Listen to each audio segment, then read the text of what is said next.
Қайырлы күн, қыздар. Сіздерді өз арнамда көргеніме қуаныштымын. Бүгін сіздермен бірге кез келген үйден табылатын, өте қолжетімді заттардан дайындалатын песочный печеньені дайындайтын боламыз. Ең алдымен құрғақ, таза ыдысымызға бір жұмыртқамызды жарып саламыз.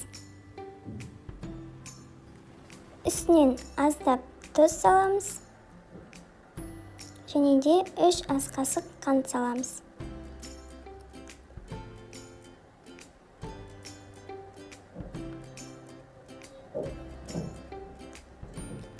Қантымыз бен тұзымыз толықтай ерігенше венчиктің көмегімен жақсылап араластырып алатын боламыз. Миксерді пайдалансаңыздар да болады. Қантымыз бен тұзымыз толықтай ерісе болғаны.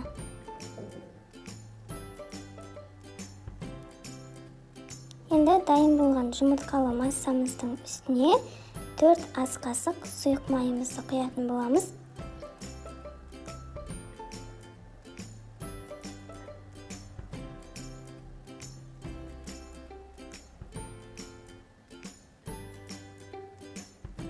Жақсылап араластырып аламыз.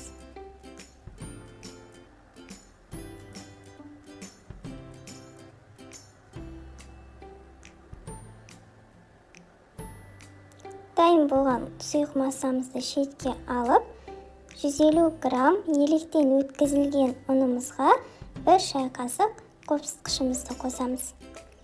Ыдысымызда араластырып аламыз. Ұндарыңыз міндетті түрде електен өткен болуы керек. Енді ұнымызды сұйық массамызға ақырындап отырып қосып, жақсылап араластырып,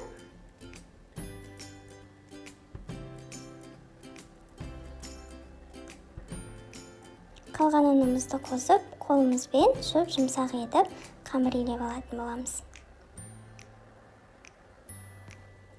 Қамырымыз жұмсақ, қолға жабыспайтын, әп-әдемі болып шығады. Қамырды тындырып қойып, немесе тоңазытқышқа салып, ешқандай да қажеті жоқ. Бірден печеньелерімізді жасауға кірісеміз. Қамырымызды теңдей 12 бөлікке бөлеміз. Дәл осы рецептпен бізде 12 дана печенье шығатын болады.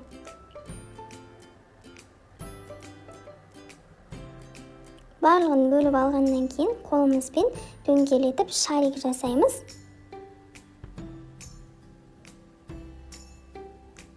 Үстінен басып, осындай дөңгелек формаға келтіреміз.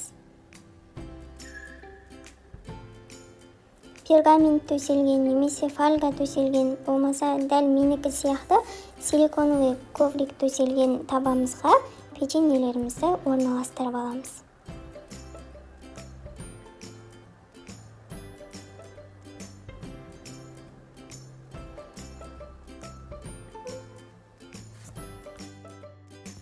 Қамырларыңыз бірдей бөлінетін болса, печеньелеріңіз де бірдей формада шығатын болады.